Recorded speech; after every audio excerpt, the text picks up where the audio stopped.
నమస్తే. 48 గంటల్లో 20 ఎన్కౌంటర్లు, 24 గంటల్లో 10 ఎన్కౌంటర్లు. యూపీ పోలీసుల ఘనత ఇది. నిజంగా మనం చూస్తే 2017కు ముందు ఉత్తరప్రదేశ్, 2017కు తర్వాత ఉత్తరప్రదేశ్‌ని చూస్తే ఎంత చేంజ్ అసలు మన కళ్ళతో చూస్తున్నాం. 8 ఏళ్లుగా అసలైతే భౌగోళికంగా అతిపెద్ద రాష్ట్రం యూపీ. కానీ అభివృద్ధిలో చాలా వెనుకబడిన రాష్ట్రంగా ఉండేది అప్పటి వరకు గూడా. యోగి ఆదిత్యనాథ్ అక్కడ పాలనా పగ్గాలు చేపట్టే వరకు గూడా గూండారాజు, జంగల్ రాజు, మాఫియాలు, జిహాదీలు, అవినీతి, విపరీతమైన అవినీతి, అసలు అంతులేని నేరాలు, కిడ్నాపులు, అత్యాచారాలు, హత్యలు, దోపిడీలు. యూపీ అంటే ఇంకిదే, గూండారాజ్, జంగల్ రాజ్. కానీ నిజంగా అసలు ఎంత మార్పు, అసలు ఎంత మార్పు. యోగి ఆ రాష్ట్ర పాలన పగ్గాలు తీసుకున్న తర్వాత ముఖ్యంగా నేరాల విషయంలో ఎంత కట్టడి చేయగలిగారంటే అవినీతి తగ్గింది. ముఖ్యంగా నేరస్తులు అసలు ఎన్కౌంటర్లు ఎక్కడికక్కడ. బుల్డోజర్ బాబా అన్నారు కదా, ఎవడైనా నేరం చేసిందంటే వాని ఇంటి మీదకి బుల్డోజర్. ఇంకా అట్లా అందుకే అలాంటి కఠిన చర్యల వల్లనే నేరాలు దాదాపు తగ్గుముఖం పట్టిన పరిస్థితి.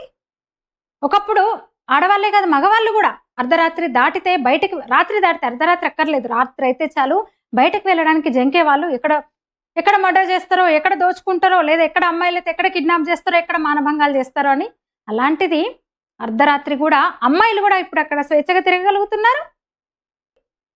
2017 మార్చి నుంచి 2025 అక్టోబర్ అంటే ఇప్పటి వరకు, ఈ రోజు వరకు జరిగిన ఎన్కౌంటర్లు దాదాపు 9,000.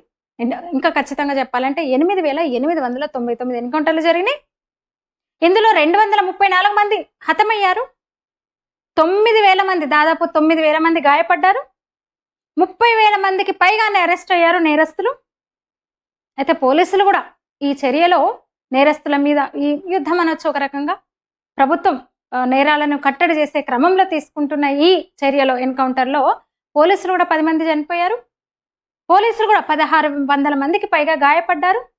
మీరట్ జోన్లో ఎక్కువ ఎన్కౌంటర్లు జరిగినాయి. 2,800 ఎన్కౌంటర్లు జరిగినాయి ఒక్క మీరట్ జోన్లోనే. ఇక తెలుసు కదా, పోలీసు శాఖను అంటే పూర్తిగా హోంశాఖను యోగి తన దగ్గరే పెట్టుకున్నాడు, తన చేతిలోనే పెట్టుకున్నాడు. 2025 అక్టోబర్ మొదటి వారంలో, అంటే ఈ నెల మొదటి వారంలో ఆపరేషన్ లంగడా, అట్లనే ఆపరేషన్ ఖల్లాస్ పేరుతో 48 గంటల్లో 20 ఎన్కౌంటర్లు నిర్వహించారు యూపీ పోలీసులు. ఆపరేషన్ లంగడా అంటే నేరగాళ్ళ కాళ్ళ మీద కాల్పులు జరపడం ద్వారా వాళ్ళు అక్కడ పడిపోగానే వాళ్ళని అరెస్ట్ చేయడం అనమాట. కాళ్ళ మీద వాళ్ళని చంపరు, హత్య చేయరు. అంటే ఎన్కౌంటర్లో తుపాకీ కాల్పులతో వాళ్ళని చంపరు, వాళ్ళ కాళ్ళ మీద కాల్చి వాళ్ళని అరెస్ట్ చేస్తారనమాట. ఇంకా పూర్తి ధ్వంసం. ఆపరేషన్ కల్లాస్ అంటే ఇంకా క్లోజ్ అనమాట. అట్లా 48 గంటల్లో 20 ఎన్కౌంటర్లు జరిగినాయి. యోగి ఆదేశాల మేరకి క్రైమ్ ఫ్రీ యూపీ మిషన్లో భాగంగా ఇది జరిగిందనమాట. అంటే నేరాలు లేని ఉత్తరప్రదేశ్ లక్ష్యంగా ఈ మిషన్ రూపొందించారు.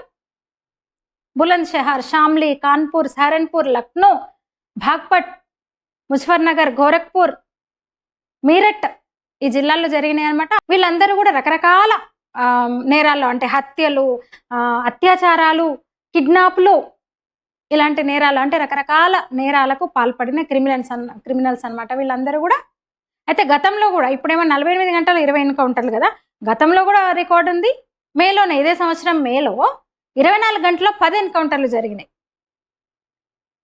అయితే చాలా ఎన్కౌంటర్స్ కూడా ఈ లంగడా స్టైల్లోనే, అంటే నేరస్తులు వాళ్ళు పారిపోతుంటే వాళ్ళ కాళ్ళ మీద మాత్రమే కాల్చి వాళ్ళని అరెస్ట్ చేస్తారు. వాళ్ళంటే గాయపరిచి పట్టుకోవడం.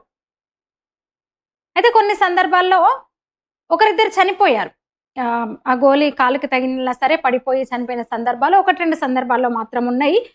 ఉదాహరణ సహరన్పూర్లో ఇమ్రాన్ అనే ఒక వ్యక్తి చనిపోయాడు. కాళ్ళ మీద కాల్పు జరిపితే అతని మీద ₹1,00,000 రివార్డ్ ఉందన్నమాట. నేరస్తుడే, రౌడీ షీట్ ఉంది, చాలా నేరాల్లో అతను దోషి, ఆయన బయట తిరుగుతున్నాడు. అతన్ని పట్టుకునే క్రమంలో కాల్పులు జరిపితే చనిపోయాడు, హతమయ్యాడు. మొత్తంగా చాలా మందిని ఇలా వాళ్ళని అంటే షూట్ చేసి వాళ్ళని ప్రాణాలతో వాళ్ళని అరెస్ట్ చేసి, చెప్పిన కదా మరణాలు తక్కువ, 1-2 సందర్భాల్లో మాత్రమే చనిపోయారనమాట. వీళ్ళు చెప్పడం ఏంటంటే జైల్లోనే నరకం చూపించేలా, బతికుండగానే జైల్లో బతికుండగా వాళ్ళకు నరకం చూపించాలనేది వీళ్ళ సంకల్పం అన్నట్టు.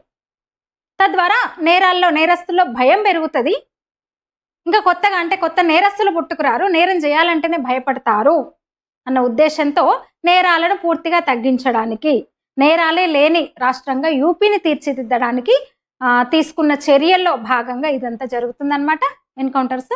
ఇక మొత్తం ఒక్కసారి ఎన్కౌంటర్ డేటా చూస్తే అంటే 2017 నుంచి 2025 ఈ నెల వరకు కూడా జీరో టాలరెన్స్ విధానంతో ఈ ఎన్కౌంటర్లన్నీ జరుగుతున్నాయి. ప్రభుత్వం తీసుకున్న ఈ చర్యలతో, ఈ నిర్ణయాలతో, ఈ కఠిన వైఖరితో ఉత్తరప్రదేశ్లో క్రైమ్ రేటు 50% తగ్గింది. కాకపోతే ఇక్కడ లెక్కన అక్కడ కూడా ఉన్నారు కదా మానవ హక్కులలో, ఫేక్ ఎన్కౌంటర్లు అంటున్నారు. ఎన్హెచ్ఆర్సీలో 231 కేసులు వీళ్ళు ఉన్నాయన్నమాట. ఎన్హెచ్ఆర్సీలో 231 ఫేక్ ఎన్కౌంటర్ అని అంటున్నారు. ఇన్ని వేల ఎన్కౌంటర్లు జరిగినాయి, దాంట్లో 231 ఫేక్ అని వీళ్ళు అంటున్నమాట.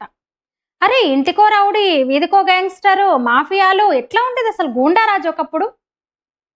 అలాంటిది క్రైమ్ ఫ్రీ యూపీ మిషన్ లక్ష్యంగా మొదలుపెట్టాడు యోగి. అక్కడున్న లిబరల్స్ వీళ్ళు మానవ హక్కులు మాట్లాడే మాట ఇదన్నమాట.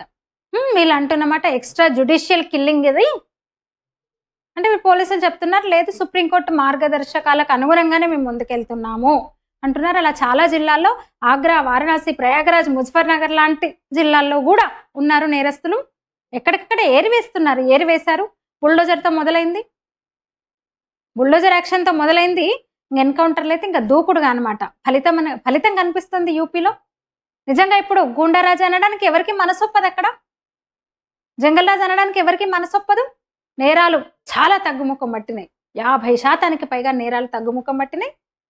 ఫలితం అన్ని విధాల యూపీ అభివృద్ధి చెందుతోంది. ముఖ్యంగా అతిపెద్ద ఆర్థిక వ్యవస్థగా నిలుస్తోంది దేశంలోనే యూపీ. కుంభమేళా లాంటి ఎన్నో వేడుకలను, కన్వర్డ్ యాత్ర, ఎలాంటి ఆటంకాలు లేకుండా, ఎలాంటి హింస, నేరాలకు తావు లేకుండా యూపీలో పాలన అయితే కొనసాగుతుంది.